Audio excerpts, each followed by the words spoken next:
मुख्यमंत्री आवास में भी शिवलिंग है, इसकी भी खुदाई होनी चाहिए। शिवलिंग है तो उसकी खुदाई के लिए हम सब लोगों को तैयारी करनी चाहिए। और मैं तो अपने पत्रकार साथियों से कहूंगा। नमस्कार, मैं हूं पल्लवी अग्रहरी, आप देख रहे हैं खबर दृष्टिकोण चैनल। रविवार को लखनऊ में जर्मनी के सांसद राहुल कंबोज के साथ सपा प्रमुख अखिलेश यादव ने प्रेस कॉन्फ्रेंस की। इस दौरान उन्होंने जगह जगह खुदाई करने पर सरकार पर तंज कसा और कहा कि यूपी के मुख्यमंत्री आवास में भी शिवलिंग है, उसकी भी खुदाई होनी चाहिए। सब प्रेस सबको बताना चाहिए, मुख्यमंत्री आवास में भी शिवलिंग है, इसकी भी खुदाई होनी चाहिए।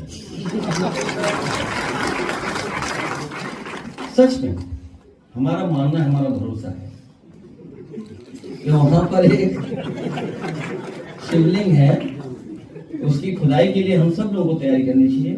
और मैं तो अपने पत्रकार साथियों से कहूंगा कि आप लोग आगे आगे चलो, हम आगे पीछे पीछे चलेंगे, क्योंकि आपको लौट ही नहीं दूंगा मैं पीछे।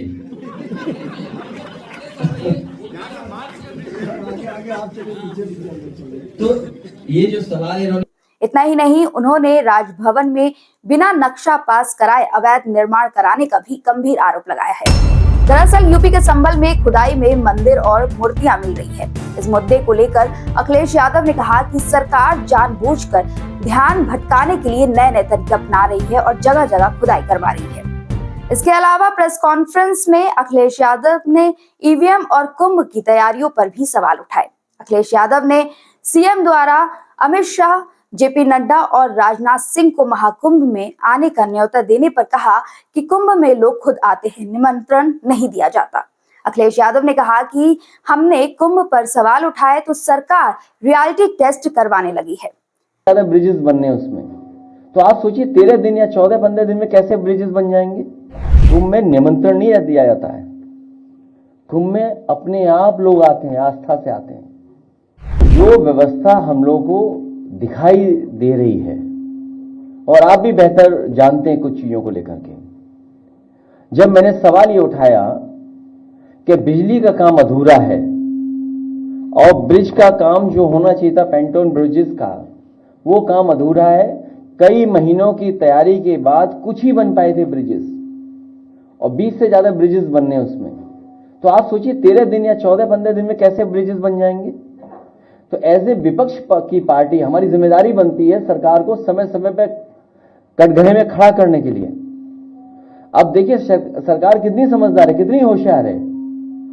कुछ पत्रकार मित्रों से रियलिटी चेक कराया, जिसके लिए हम लोगों ने सवाल उठाया उसका रियलिटी चेक नहीं किया, कुछ और रियलिटी चेक करा दिया। जब पत्रकार का रियलिटी चेक हमने देखा तो हमने भी अपने पीडीए पत्रकार से कहा इसका भी रियलिटी चेक कर दो पत्रकार का। और अगर आप चाहो तो मैं वीडियो अभी प्ले करूंगा, वो रियलिटी चेक अभी प्ले करूंगा, मैं अभी प्ले करूंगा। हालांकि कार्यकर्ता पे मुकदमे लग जाएंगे तो आप और हम दोनों चलेंगे लाठी खाने के लिए। और अगर देखिए, अगर कार्यकर्ता पे मुकदमे लगेंगे तो हम सब अपने मोबाइल खोल करके पूरी पोल खोल देंगे कुंभ की। अभी प्ले करा रहा हूं मैं।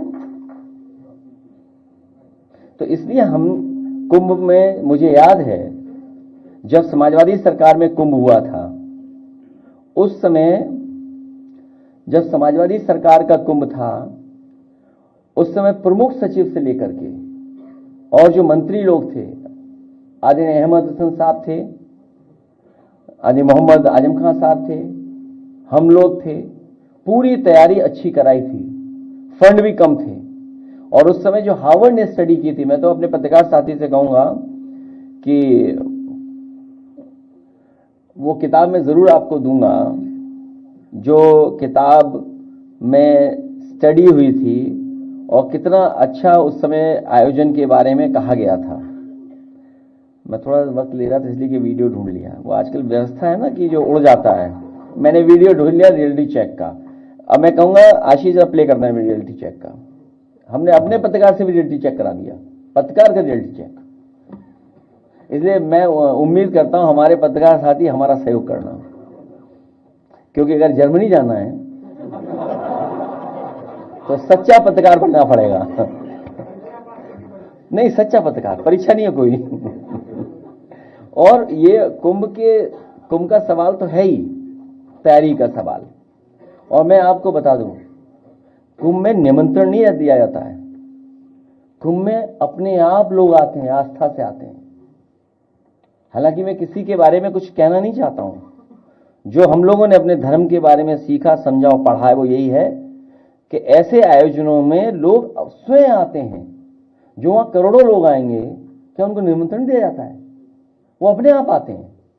अखिलेश यादव का सरकार पर उठाए सवाल पर आपका क्या कहना है, हमें कमेंट करके जरूर बताइएगा। बाकी आगे के ऐसे ही देश दुनिया की तमाम खबरों को देखने के लिए हमारे चैनल खबर दृष्टिकोण के साथ बने रहे।